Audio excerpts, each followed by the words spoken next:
जैसा कि आप सभी छात्रों को पता होगा कि लगातार जैसे जैसे आपके राजस्थान पुलिस के रिजल्ट आ रहे हैं, आपको मैं लगातार अपडेट है वो मैं दे रहा हूं। देखो, आपको मैंने ऑलरेडी क्लियर भी किया था कि जो आपका रिजल्ट वगैरह जारी होगा वो एक तरीके से डिस्ट्रिक्ट वाइज जारी होगा। बिल्कुल यहाँ पर जिले वाइज ही जो आपका रिजल्ट है वो जारी किया जा रहा है। अभी तक जैसे यहाँ पर मैं बात करूँ तो जैसे डूंगरपुर हो गया, बांसवाड़ा हो गया, उदयपुर हो गया, जयपुर हो गया, उसके बाद में यहाँ पर एक तरीके से बांसवाड़ा के बाद में जैसे बात करें यहाँ पर झालावाड़ हो गया, नागौर हो गया, ठीक है। इनके द्वारा तो जो रिजल्ट है आपका वो जारी हो चुका है और उसी के साथ में एक और रिजल्ट आपका जारी हुआ है, ठीक है। एक और नए जिले का रिजल्ट जारी हुआ है, वो भी इस वीडियो में आपको मैं क्लियर करने वाला हूँ। जितने भी जो आपके रिजल्ट है, जैसे राजसमंद हो गया, राजसमंद से भी जो रिजल्ट है वो आपका जारी हो चुका है, ठीक है। उसी के बाद में बांसवाड़ा का मैंने क्लियर कर दिया, चित्तौड़गढ़ से भी जारी हो चुका है, डूंगरपुर से भी आपका जो रिजल्ट है वो जारी हो चुका है। अब जैसे जिलों की बात करें, जैसलमेर हो गया, बाड़मेर हो गया, बीकानेर हो गया, उसके बाद में अलवर हो गया, भरतपुर हो गया, ठीक है। साथ में भरतपुर का भी आपका रिजल्ट आया है या नहीं आया वो आप एक बार क्लियर कर लेना। उसके बाद में गंगानगर हो गया, ठीक है। उसी के बाद में अजमेर हो गया, अजमेर के बाद में भीलवाड़ा, इनके रिजल्ट अभी भी आपके बच रहे हैं, ठीक है। चूरू हो गया, झुंझुनू हो गया, इनके रिजल्ट आपके बच रहे हैं। और देखो, आप सभी छात्रों को मैं बताना चाहूंगा, साथ में एक ये भी क्लियर करना चाहूंगा, जैसे आपके स्पोर्ट्स कोटा में जो आपकी 56 जो सीटें हैं वो रिजर्व की गई है। जैसे कि काफी बार आपको ऐसे सुनने को मिल रहा होगा कि सीटें वगैरह खाली जा रही है, तो इनका क्या एक प्रोसेस रहने वाला है वो इस वीडियो में आपको मैं बिल्कुल क्लियर करूंगा, ठीक है। सबसे पहले आपको मैं क्लियर कर दूं, देखो डॉक्यूमेंट्स का मैं लगातार आपको क्लियर कर रहा हूं कि ये डॉक्यूमेंट्स आपके लगने वाले हैं। हर वीडियो में मैंने क्लियर भी किया है, इस वीडियो में भी मैं आपको बताऊंगा कि क्या क्या डॉक्यूमेंट्स आपके लगने वाले हैं, ठीक है। उस डिस्ट्रिक्ट का नेम है वो भी मैं आपको क्लियर करूंगा। अब देखो, सबसे पहले आपको मैं क्लियर कर दूं कि जैसे आपके बचे हुए जिले हैं, जैसे अलवर हो गया और भी जैसे जिले हैं, उनका रिजल्ट है आपका वो परसों तक, आपका लास्ट जितने भी रिजल्ट है वो आपके परसों तक जारी हो जाएंगे।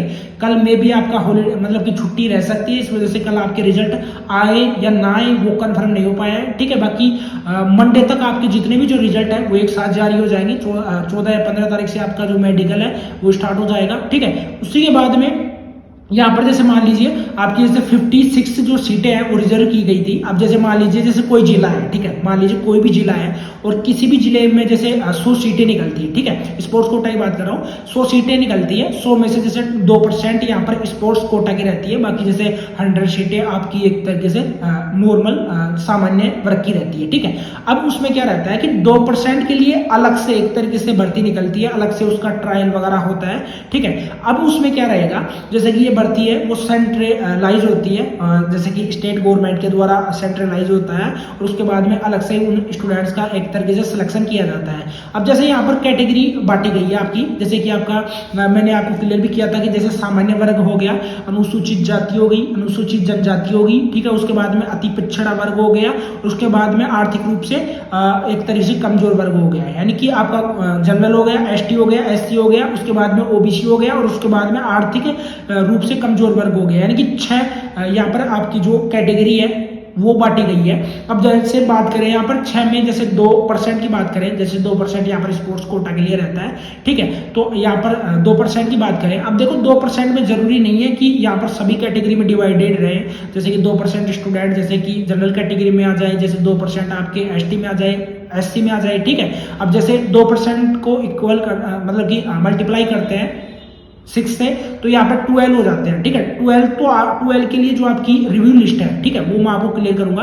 अब देखो 2% को तो एक तरीके से इनके द्वारा भरी जाएंगी, ठीक है। और बाकी जो 10 आपकी एक तरीके से पोस्ट रहती है उनके लिए एक रिव्यू लिस्ट या एक तरीके से वेटिंग लिस्ट है वो आपकी निकलती है। तो ये एक तरीके से इस तरीके से प्रोसेस रहता है, क्योंकि बाद में ये जो सीटें रहती है वो आपकी भर ली जाती है।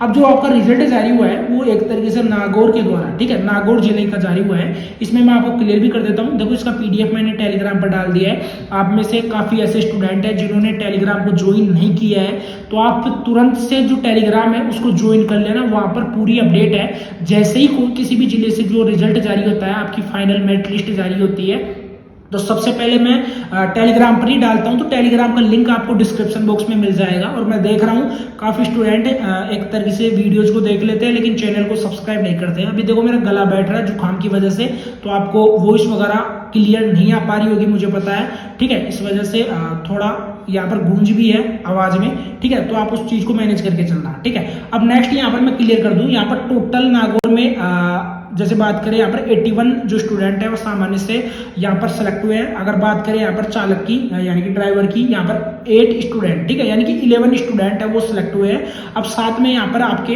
डॉक्यूमेंट्स की बिल्कुल क्लियर कर देता हूँ कि डॉक्यूमेंट्स में आपका क्या क्या चाहिए होगा। एक तो आपका प्रवेश पत्र चाहिए होगा जो कि आपने CBT दिया था, यानी कंप्यूटर बेस्ड जो टेस्ट था वो दिया था, उसका प्रवेश पत्र आपका चाहिए होगा। साथ में योग्यता होनी चाहिए आपकी, 10th 12th की मार्कशीट वगैरह आपकी चाहिए होगी। आयु प्रमाण पत्र, अगर आपका एक तरीके से मार्कशीट में मेंशन है तो अच्छी बात है, नहीं है तो आपका आयु प्रमाण पत्र लगेगा। साथ में जितनी भी जो जाति है, जनजाति है, पिछड़ा वर्ग है, अति पिछड़ा वर्ग है, आर्थिक रूप से कमजोर वर्ग है, सभी का प्रमाण पत्र लगेगा, यानी कि आपका कास्ट सर्टिफिकेट लगने वाला है। उसी के बाद में आपका आर्थिक रूप से कमजोर वर्ग के आवेदक आवेदन वर्ष से पूर्व वित्तीय वर्ष यानी 2022-23 की आय के आधार पर ऑनलाइन जारी आपका आर्थिक पिछड़ा वर्ग का प्रमाण पत्र चाहिए होगा, ठीक है। साथ ही में और भी डॉक्यूमेंट्स है वो वहां पर दिए गए हैं। अब इसमें क्या है कि अंतिम शैक्षणिक योग्यता आपने कहां से प्राप्त की है, जैसे वहां पर प्रधानाचार्य है उनसे आपका जो कैरेक्टर सर्टिफिकेट है वो आपको बना हुआ होना चाहिए। साथ में 2 आपके एक तरीके से प्रतिष्ठित जो व्यक्ति है जो कि आपके रिश्तेदार वगैरह नहीं हो, जैसे उसमें डॉक्टर हो गया या किसी गवर्नमेंट स्कूल का हेड मास्टर हो गया, उनके आपके 3 आपके टोटल लगेंगे, जो कि एक मैंने क्लियर कर दिया। 2 आपके एक तरीके से कैरेक्टर सर्टिफिकेट बनेंगे जो कि एक डॉक्टर से बनवा सकते हो और एक प्रिंसिपल से आप बनवा सकते हो। साथ में भूतपूर्व सैनिक होने की स्थिति में आपका NOC वगैरह लगेगा, ठीक है, जिसको डिस्चार्ज प्रमाण पत्र या पेंशनर प्रमाण पत्र भी बोल सकते हैं। साथ ही में आपके 2 रंगीन फोटो आपके लगने वाले हैं। उसके बाद में विधवा के मामले में आपके जो पति है उनका सक्षम प्राधिकारी का प्रमाण पत्र लगेगा, ठीक है। साथ में चालक पद के लिए आपको LMV या HMV की जरूरत पड़ेगी, जो कि 1 वर्ष पूर्व का जारी होना चाहिए। साथ में विशेष योग्यता प्रमाण पत्र, अगर आपके पास में NCC NSS स्काउट वगैरह से अगर आपने फॉर्म भरा था तो वो सर्टिफिकेट आपका लगेगा। उसके बाद में नेक्स्ट, अगर विवाह प्रमाण पत्र है, मैरिड हो तो विवाह प्रमाण पत्र आपका लगेगा। मूल निवास आपका लगेगा। 2 फोटो पहचान पत्र भी आपके लगेंगे, ठीक है, जिसमें आधार कार्ड हो गया या जिसमें जन आधार कार्ड वगैरह हो गया या आपका ड्राइविंग लाइसेंस पैन कार्ड वगैरह हो गया, ये भी लगेंगे। दहेज नहीं लेने के संबंध में आपका शपथ पत्र लगेगा, ठीक है। आपराधिक गतिविधि है तो पुलिस वेरिफिकेशन आपका होगा। स्वयं की 10 पासपोर्ट साइज रंगीन फोटो आपकी लगेगी। धूम्रपान और तंबाकू का सेवन नहीं करने का शपथ पत्र आपका लगने वाला है। ये डॉक्यूमेंट्स आपके लगेंगे जो कि मैंने बिल्कुल यहाँ पर क्लियर कर दिया है। बाकी नेक्स्ट जिस भी जिले से आपका रिजल्ट जारी होता है तो सबसे पहले वीडियो आपको प्रोवाइड करवाया जाएगा इसी चैनल के माध्यम से। तो आपसे रिक्वेस्ट है, जिस भी स्टूडेंट ने चैनल को सब्सक्राइब नहीं किया तो चैनल को तुरंत से सब्सक्राइब कर लें।